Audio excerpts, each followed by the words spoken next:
welcome to the African Diaspora News channel. Tonight we delve into a growing controversy that has sparked intense debate across the African continent. It concerns the long-standing financial agreements between several African countries and the Central Bank of France. Critics are calling it a system that perpetuates economic dependence and inequality. For over half a century, a quiet but powerful economic mechanism has shaped the destinies of numerous African nations, often in ways many of their citizens are only just beginning to understand. It's a financial arrangement with colonial roots, involving 14 African countries and the French Central Bank, that has triggered growing outrage, heated debate, and strong calls for reform. At the center of this debate lies a simple yet jarring reality: a system where sovereign African nations are compelled to deposit a large portion of their foreign currency reserves with the very nation that once colonized them, France. For years, these countries were required to deposit up to 85% of their reserves with the French Treasury, an arrangement born out of the CFA franc system. Although this figure has reportedly decreased to about 50 to 60% today, critics argue that the fundamental structure remains the same. The participating countries, mostly former French colonies, cannot freely access their own reserves. Instead, if they need their funds, they must request them in the form of a loan, subject to approval, and pay commercial interest rates on that loan. In effect, they borrow their own money while France invests those same funds in its economy. This mechanism has long been marketed as a way to ensure economic stability, given that the CFA franc is pegged to the euro.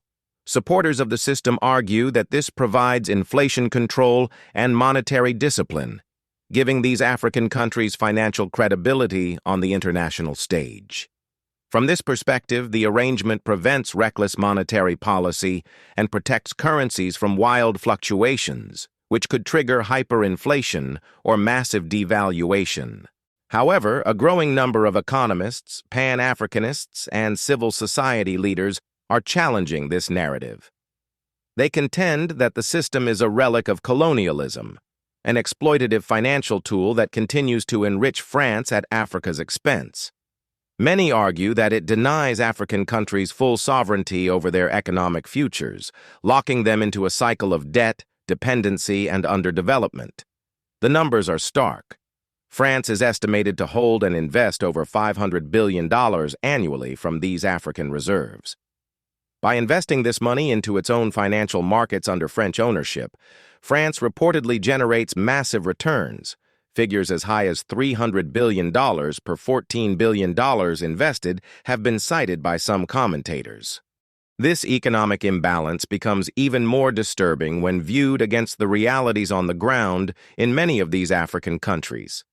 Nations rich in gold, oil, cocoa, and other valuable resources struggle with widespread poverty, inadequate healthcare systems, crumbling infrastructure, and underfunded education sectors.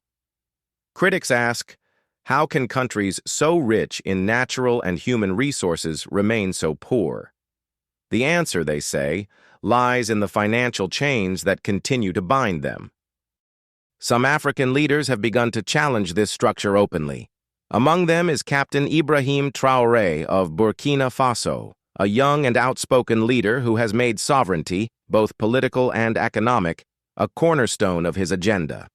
Traoré has consistently used his platform to educate his people about what he describes as modern-day slavery, shedding light on international arrangements that continue to siphon wealth out of Africa. For many, Traoré's stance represents a breath of fresh air in a continent where leaders are often seen as complicit or silent in the face of foreign exploitation. But it is essential to acknowledge that this is a deeply complex issue. Not all economists agree that the CFA franc system is inherently flawed. Some argue that dismantling it without a solid alternative could lead to financial instability and potential economic chaos. Currency management is no small task, and without the institutional strength and infrastructure to back a sovereign monetary system, countries could face inflation, corruption, and further mismanagement. The euro peg, in this view, acts as a stabilizing anchor, helping these countries maintain discipline and attract international investment. Others counter that real development requires risk and autonomy. African nations, they argue, must reclaim full control over their financial systems, even if it means short-term instability. After all, no truly independent country should have to ask permission to access its own money. Pan-African economists emphasize that political sovereignty is hollow without economic independence. The ability to shape fiscal and monetary policy in response to local needs is a fundamental aspect of self-determination. Pact for the Continuation of Colonization said those countries were expected to deposit 85% of their bank reserves back then with the French Central Bank under the control of the French Minister of Finance. And should those countries wish to request some of those monies, because remember they were only left with 15% of their reserves, then they would have to submit a financial statement for the country, and if approved, they could only access up to 20% of whatever they had deposited the year before as a loan at commercial interest rates. The only difference now is the 85% deposits have now been lowered down to maybe between 50 and 60%. But the countries are still forced and required to deposit their bank reserves with the United Nations, which many expect to intervene in cases of systemic human rights abuse, has been notably silent on this matter. Critics point out that this silence reflects the deeply entrenched geopolitical interests that still govern global diplomacy. France, as a major global power and permanent member of the UN Security Council, retains significant influence. Calls for intervention or even public condemnation of the CFA-Franc arrangement have been largely ignored by international bodies, prompting frustration among African commentators and activists. Voices within the African diaspora are also rising, adding volume and visibility to this long-suppressed issue. Social media platforms like X, formerly Twitter, YouTube, and independent news outlets have become key battlegrounds where activists, economists, and everyday Africans engage in passionate debate. Many have expressed outrage over what they see as blatant exploitation, calling for unity and collective action across the continent. For them, leaders like Ibrahim Traoré are not just political figures, but symbols of a broader awakening. And sisters of Africa, children of the Sahel, and all those watching across the globe, I greet you with the strength of our ancestors and the resolve of our forefathers. Today, I speak not just as the leader of Burkina Faso, but as a humble son of Africa, witness to her pain, her struggle, and now her awakening. For far too long, the nations of the Sahel, Burkina Faso, Mali, Niger have walked paths that were designed for us by others, paths that led us deeper into debt, into dependence, into division. And each time we tried to rise, our wings were clipped not by our own people, but by the very institutions that claim to protect freedom and peace. Yet this conversation cannot be reduced to black and white narratives. The reality is that many African nations still rely heavily on French aid, military support, and trade partnerships. France, for its part, has argued that it no longer enforces the CFA-Franc system by force, and that reforms are already underway. In recent years, France has agreed to relinquish some control over the foreign reserves of the West African Economic and Monetary Union, WAEMU, and discussions about replacing the CFA-Franc with a new regional currency, ECO, have surfaced. However, progress has been slow, and skeptics remain wary of token reforms that fail to dismantle the system's core. Meanwhile, the conversation continues to grow, fueled by a new generation of African thinkers, creators, and leaders. They are not only questioning inherited systems, but imagining bold alternatives.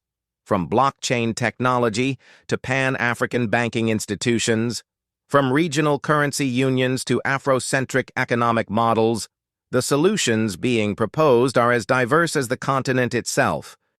In the midst of this awakening, Captain Ibrahim Traoré stands out, not because he claims to have all the answers, but because he has dared to ask difficult questions. He has insisted that his people deserve the truth, transparency, and agency. His critics may point to the challenges his administration faces, including domestic instability and economic pressures, but even they cannot deny the symbolic power of his defiance. By confronting systems of exploitation, Traoré has reignited a conversation that has simmered beneath the surface for too long. And while the road ahead is uncertain, what is clear is that the days of unquestioned loyalty to colonial-era agreements may be coming to an end. Africans are demanding a new deal, one rooted in fairness, respect, and sovereignty. Whether France and the broader international community are willing to meet Africa on equal footing remains to be seen. As this movement grows, one cannot help but reflect on the deeper implications. This is not merely about money or economics. It's about dignity. It's about the right of a people to determine their own future. It's about rewriting the story of a continent long defined by foreign interests.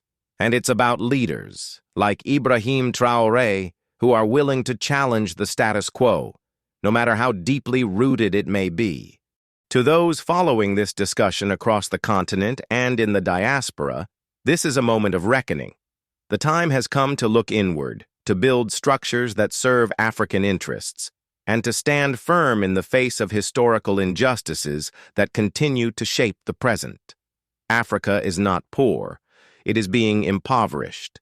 And the first step toward healing that wound is to recognize it, name it, and resolve to end it. Together. Thank you to all our subscribers, supporters, and viewers of Voice of Africa. Your engagement is what keeps these vital stories alive. If you believe in this message, consider liking, commenting, and sharing this video. Subscribe to stay informed and empowered. The winds of change are blowing across Africa, and together, we are the storm.